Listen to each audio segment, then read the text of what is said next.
Welcome to the Hearts Entwined podcast. In this podcast, we'll be having discussions around the secrets which attract lasting, healthy, fulfilling relationships, creating a healthy mindset, and what women should know and understand about men. Introducing your host, Lynn Smith, the Queen of Hearts, relationship expert, trainer, speaker, and best-selling author of the Cupid's Bow technique.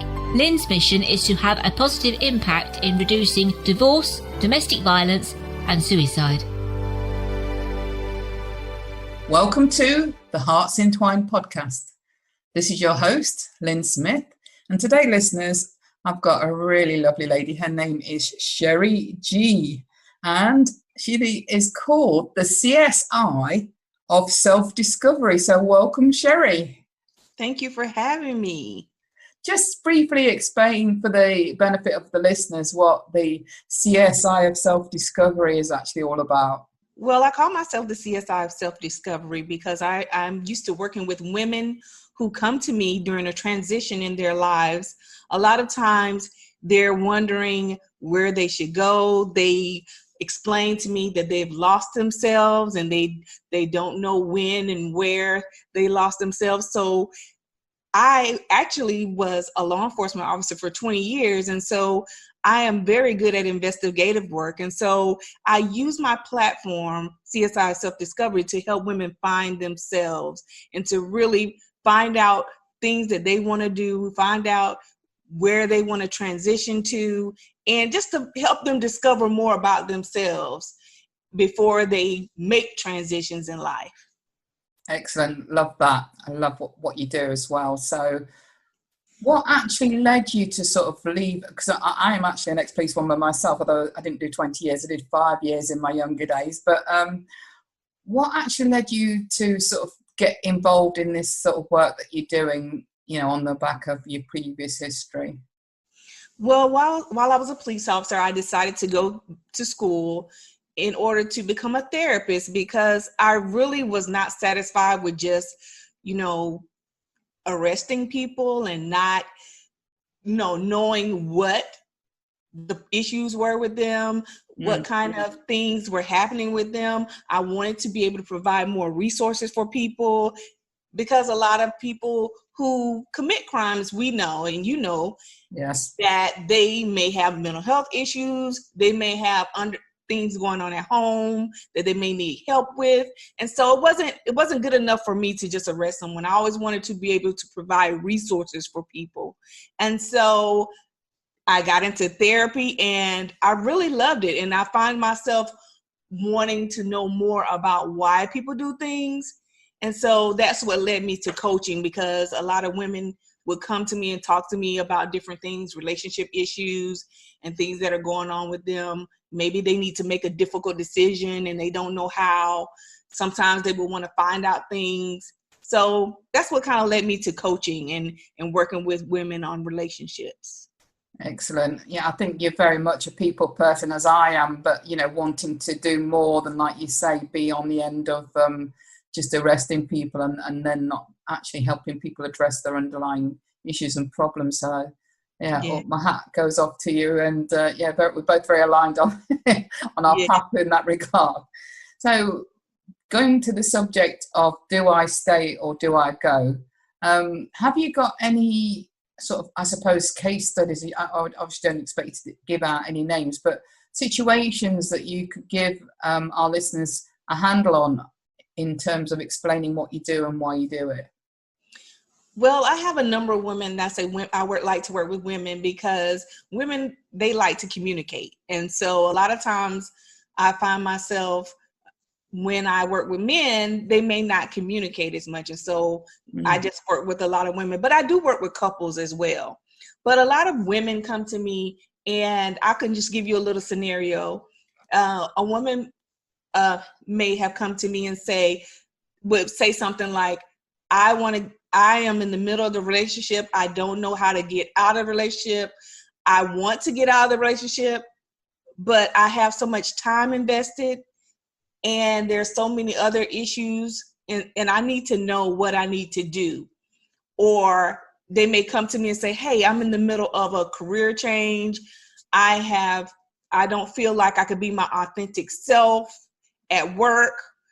I want to go to a career that appreciates me, that values me, and I need help in transition. And so a lot of times those are the issues that come to me. I have had people come to me and say, hey, I don't have a good relationship with my mom. She didn't tell me who my dad was, and I need to find out who my real father is because she won't give me that information. And I feel like I don't know who I am. I feel like I don't know where to go from here. And me being a woman, I don't know, because this happened in my childhood, I don't know how to move forward. And so those are the kind of women I help.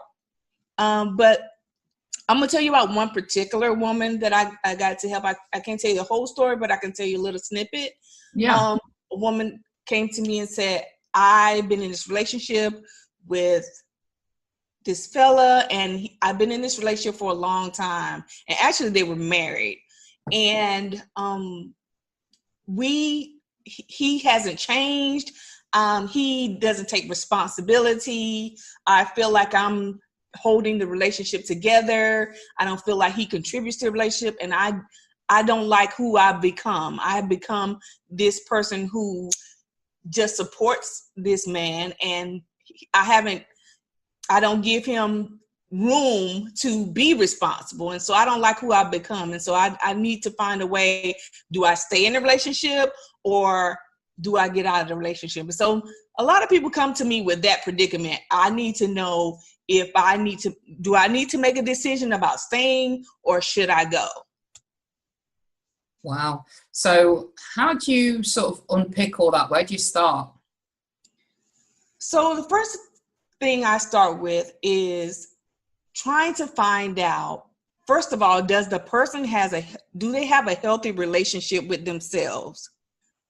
I found working with couples that a lot of people come into relationships with their own personal issues, their own baggage, and Yes. they never really worked on those things. And so when they come into a relationship with that baggage, they both unpack the baggage and they just have a room full of baggage. Yes. And so they're always pointing fingers. You did this or you didn't do that. But they haven't really worked on themselves. And so with me working with women about self-discovery, of course, I need to know, what have you done to have a healthy relationship with yourself?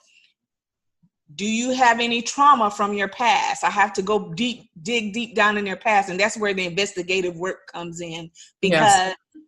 I have to really find out, is it something that happened in your childhood? Did your parents have a good relationship? What kind of role model did you have in as a relationship is concerned growing up? And do you have a healthy relationship with yourself? Do you have good self-esteem? Do you respect yourself? Do you carry yourself in a certain way? And just kind of trying to dig deep into that person to find out, first of all, do you have a healthy relationship with yourself? Because that may be an issue before we move on into finding out why you are having a problem in your current relationship. Because I agree with you, Sherrie. You know, I don't think anybody's to blame, but we're all responsible, aren't we? And that responsibility starts with awareness. And I think you're quite right in digging down into, what relationship do they have with themselves first and foremost. Yes. And so then I go into, okay, you have this difficult decision to make. And it's hard to kind of know where to start when making that decision. So I kind of trying to find out then, how is the relationship? Are you just having a rough patch? Is this relationship toxic? Is there any manipulation in the relationship going on? Is someone holding the relationship hostage? Is there love, respect, and trust and affection in the relationship? So I try to then find out what kind of relationship the person is in, so I know where the issues are coming from, and we can move forward from there. It's like you say, usually what's triggering us in a relationship isn't so much the partner as such. Quite often it is down to childhood experiences that are being triggered, isn't it? Yes, a lot of people come into relationships with their own trauma, with their own personal issues, and they never work it out. And I think, my platform, Discover Her, is more of about finding who you are before you get in a relationship. But that's okay. A lot of women come to me and they're already in a relationship. So it's never too late to find out who you are and what your issues were and to correct them. So you can have a healthy relationship. Absolutely. And I personally have found, even if I'm just working with a woman, as one sort of side of the coin, if she works on herself, feel that there is hope for that relationship and it just needs a little bit of navigating and awareness and them taking responsibility and, like you say, digging down into what is in their history that might be impacting that relationship, then quite often, on the back of the changes she makes, he positively responds to that, and that they engage in a far more healthy relationship, even if I'm only working with her. Yes, and that's the second thing I find that I have to find out when we find out what the problem is, because both people have to be willing to work on the relationship. And so if that's not the case, then the woman has an even more difficult decision to make, because both people have to be willing to work on the relationship. Absolutely. So what do you think have been the percentage that you've worked with that actually do remain in the relationship and go on to have a healthy relationship compared to those that actually make that decision, you know what, I need to get out of it? I'd say about 75% of people stay. And then about 25% move on and leave the relationship. But I tell people relationship is an investment. And so you have to weigh, you have time, you have emotions, you have financial things tied up into a relationship. Yeah. You may have kids together, you have property, you have different things that you have to weigh. And it may not always be where you can just make that difficult decision to leave, because you may have invested too much into the relationship. And so that's something we kind of weigh as well. And I say about 75% of the women decide that they have too much invested in relationship and they decide to stay. But by about 25%, I would say, move on and decide to go on with their lives. I find that the younger a woman is, the more apt she is to just move on into another relationship rather than stay. But I find that a lot of older women, I would say about 35 and over, decide to really stay and work on the relationship. No, that's interesting. Yeah, interesting stats there, which I wasn't aware of. So, yeah, thank you for sharing that. So when a woman comes then and she's talking about what she's invested in the relationship, how do you weigh up and get her to see that, it's either the right thing to stay or get her to come up with her own answers, I suppose, or whether it's, she really needs to probably be more aware about how this is negatively impacting her and maybe make the decision to leave? Well, the first thing I tell people, I say, love is not enough to keep a relationship together. Love does not equal compatibility. So just because you love someone doesn't mean you're going to be compatible with them. It doesn't equal happiness. And going back to what I was talking about, loving yourself and having a healthy relationship with yourself, did you come into the relationship already happy?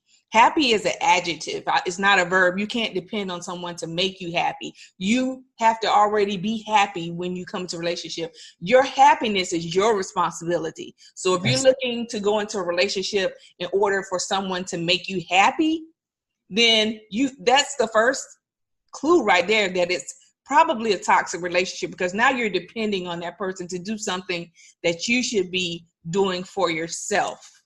So we really discuss that in detail, like how happy that person is before they enter a relationship. Then we talk about tolerance. Like, what is your tolerance level? What can you live with?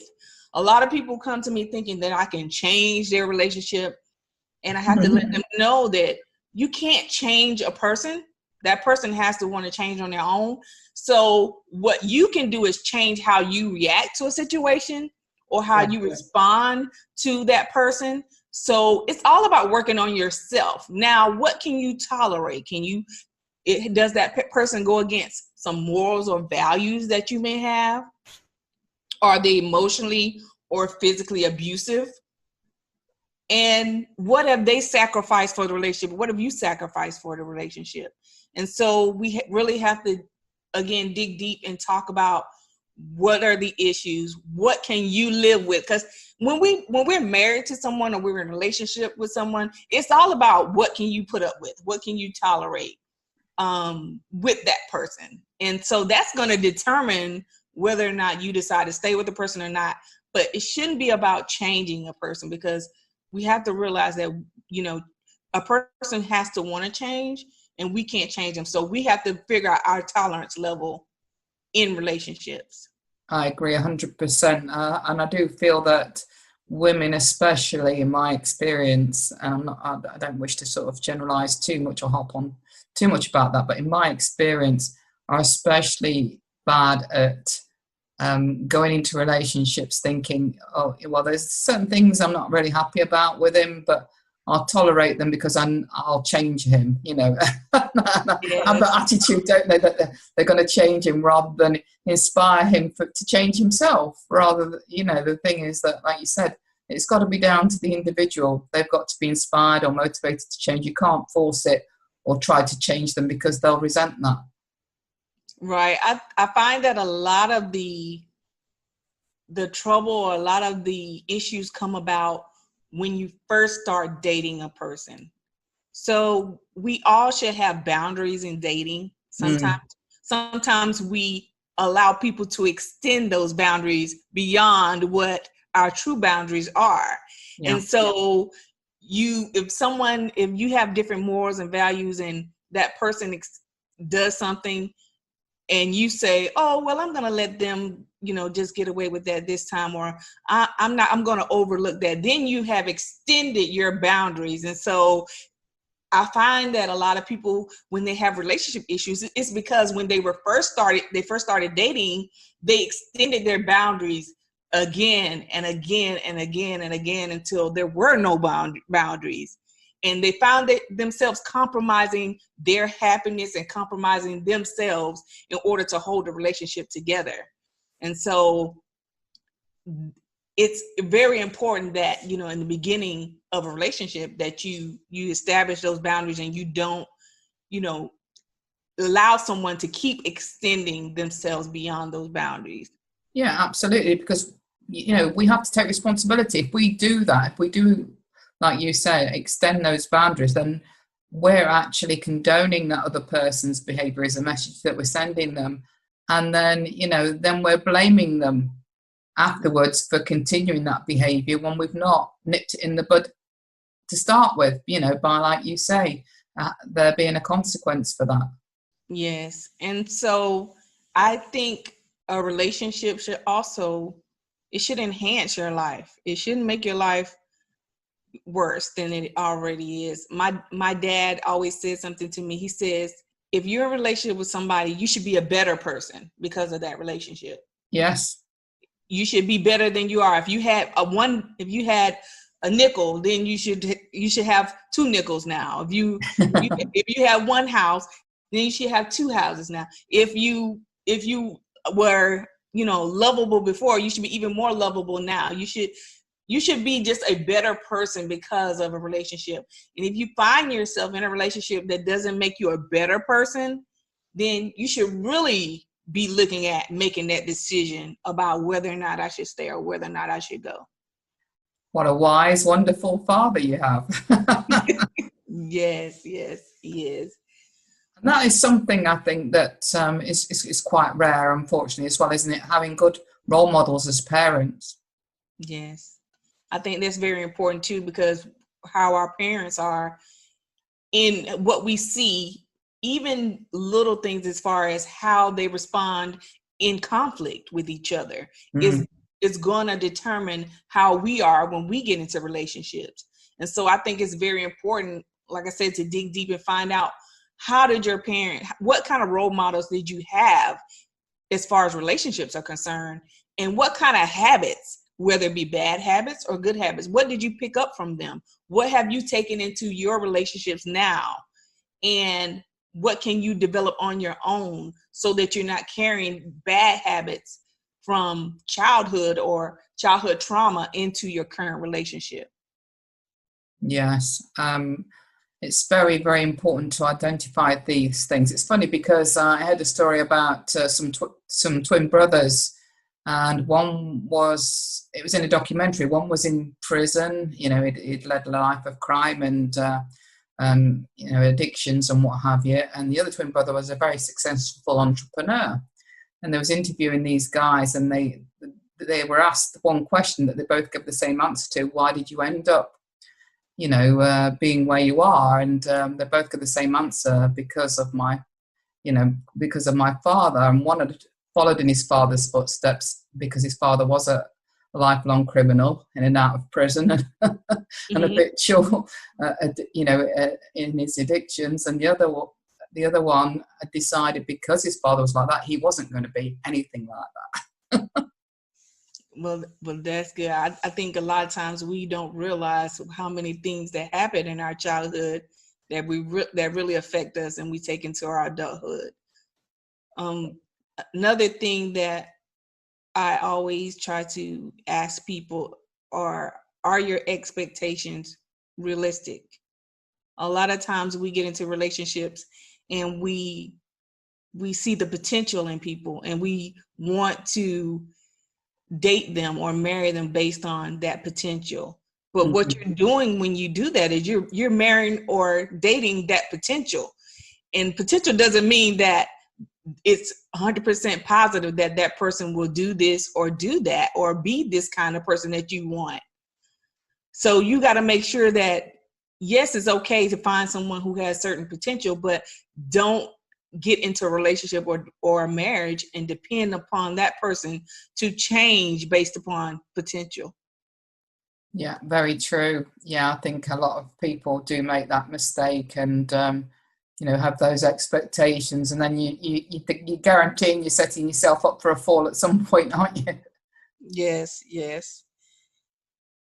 And I feel that sometimes, that the weight of another person's expectations is something that does cause distance rather than intimacy in relationships, because a person can energetically feel the weight of your expectations, can't they? They can, and also it causes a lot of stress. And I've had a lot of, especially a lot of men in relationships tell me that that's the main issue with them, is that a woman sometimes may put a heavy amount of weight on them or expectation upon them, and they are afraid of failure. And so a lot of times when we're afraid of failure, the first thing we do is we fail because we are up under that pressure, and we fold because we don't know how to deal with it. And so I think it's important at the beginning of a relationship to talk about our expectations and make sure they're realistic and not put that much pressure on people to change, because basically we do change in relationships sometimes, but pretty much what you see when you're dating someone is pretty much what you're gonna get. Of course, we tweak things, we make little changes, but we don't make drastic changes. And so I think people need to realize that don't go into a relationship thinking that someone's going to make a drastic change, and don't put a lot of pressure on them to change, because they're going to do that on their own if they want to, and not as a command or a ultimatum that some people give.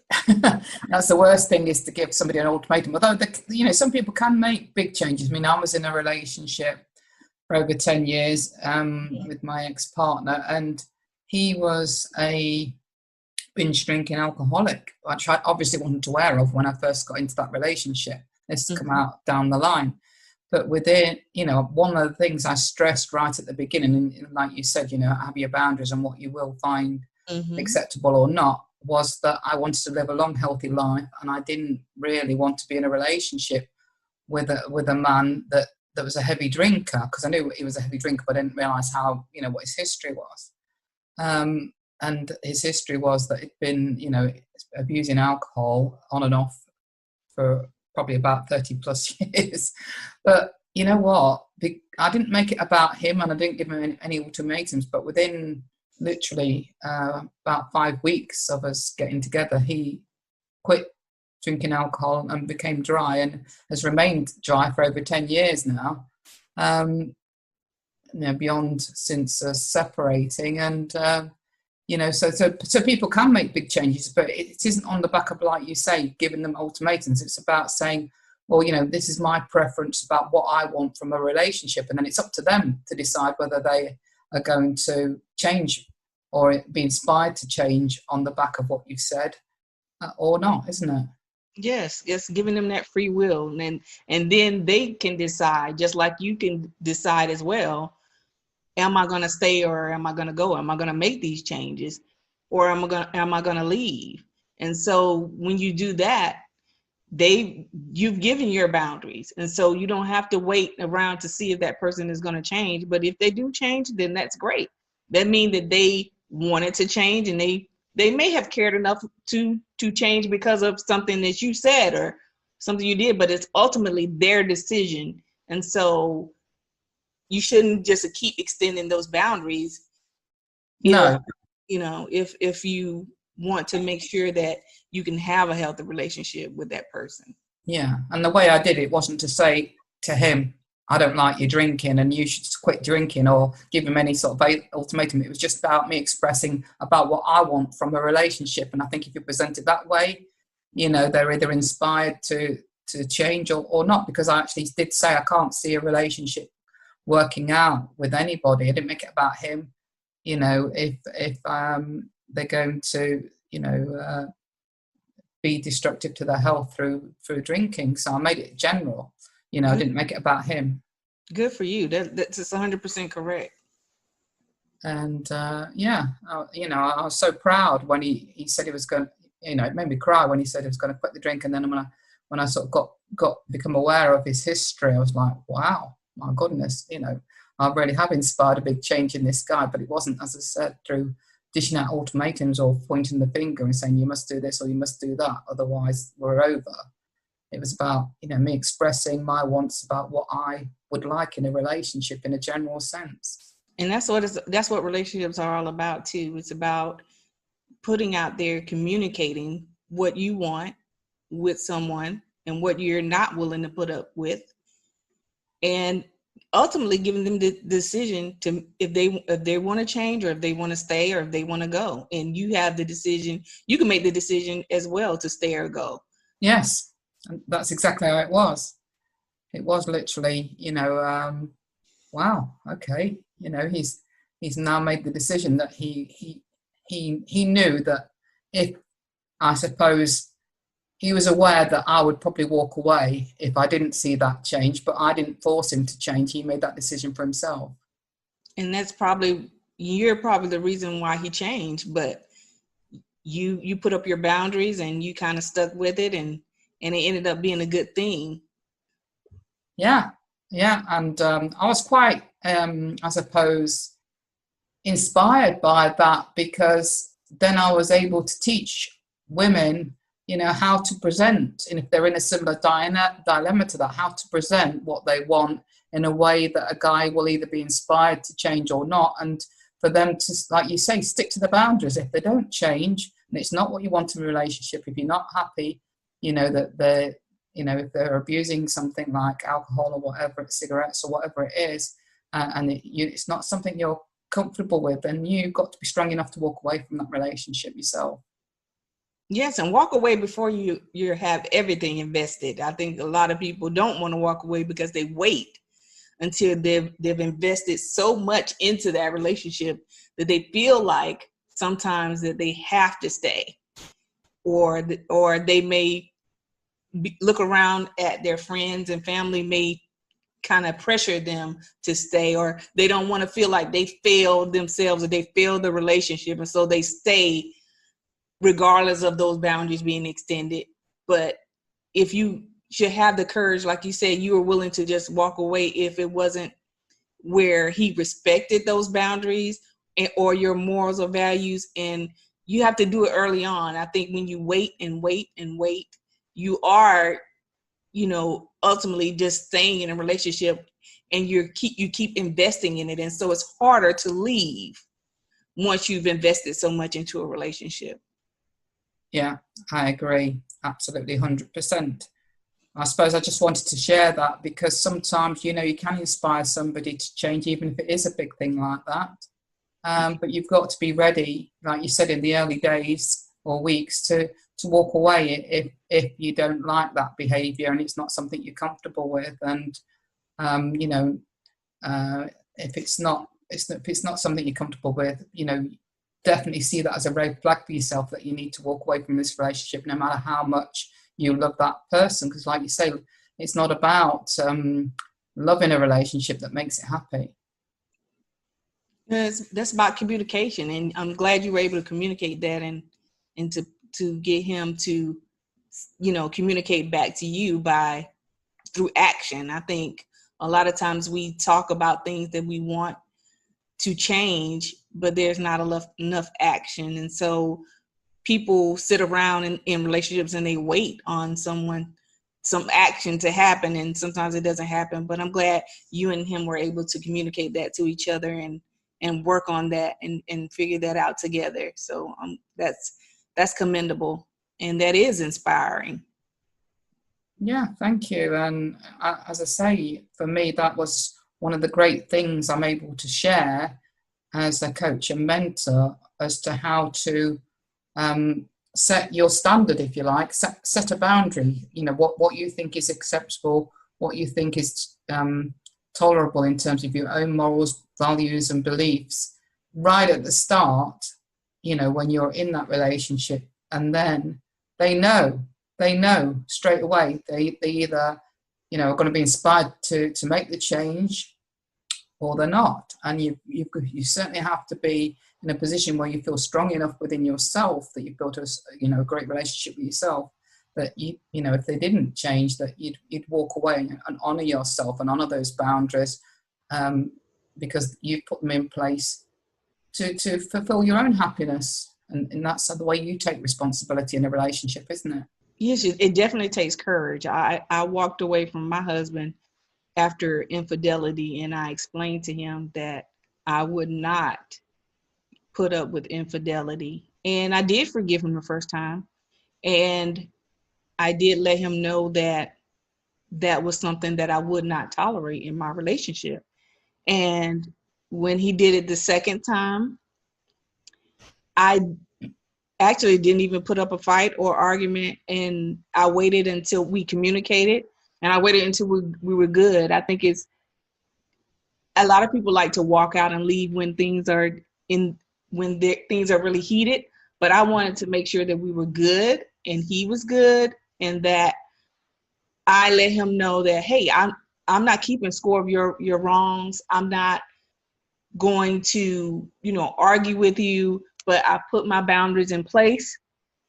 You have shown me that you do not respect my boundaries. Mm-hmm. And so I asked him, to leave, and I filed for divorce. I got a divorce because of that. And it took a lot of courage because, divorce really doesn't happen in my family like that. Usually when people get married in my family, they stay married. And so it for me, I didn't want to feel like I failed, but I didn't fail. I didn't fail myself. I feel like I put those boundaries in place, and it was up to him to respect them, and he did not. And so it took courage for me to just walk away from a marriage. But I wanted him to know that, and anybody to know that, you have to, respect that I love myself more than I love you. And so if you can't understand that and have respect for that, then I can't be with you.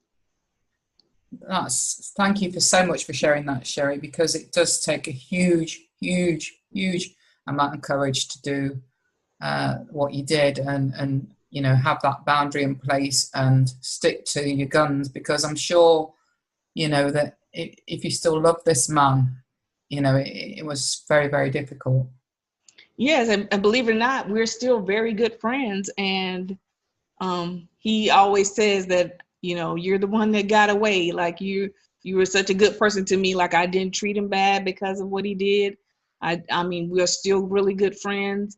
And there's a lot of, and these are his words, there's a lot of respect there for me now, because he realized that I was not the kind of woman that was going to put up with someone, mistreating me and just stay in a relationship. So I think he has a lot more respect for me now, and those are his words, than, even he had in the marriage. And so, looking forward, I can tell people, before entering other relationships, hey, if you do this, I will leave. And I can give you an example that I will leave. I was in a marriage where someone extended themselves beyond my boundaries, and I did have the courage to leave. And so it gives other people that think about dating you or think about getting a relationship something to think about, in an example, so they can see that you do love yourself and you do have a healthy relationship with yourself. You're not going to put up with someone disrespecting you, or not respecting your morals and your values. So I hope that gives somebody inspiration, because like I said, it did take a lot of courage to do that, but I feel better about myself because of it.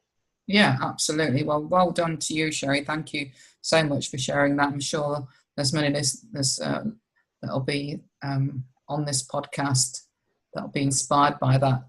So, Sherrie, what is the best contact information that you can share for listeners that would like to get in touch with you on the back of this episode? Well, anybody who wants to contact me can contact me through Instagram or Facebook at Discover Her ID. That's DiscoverHerid,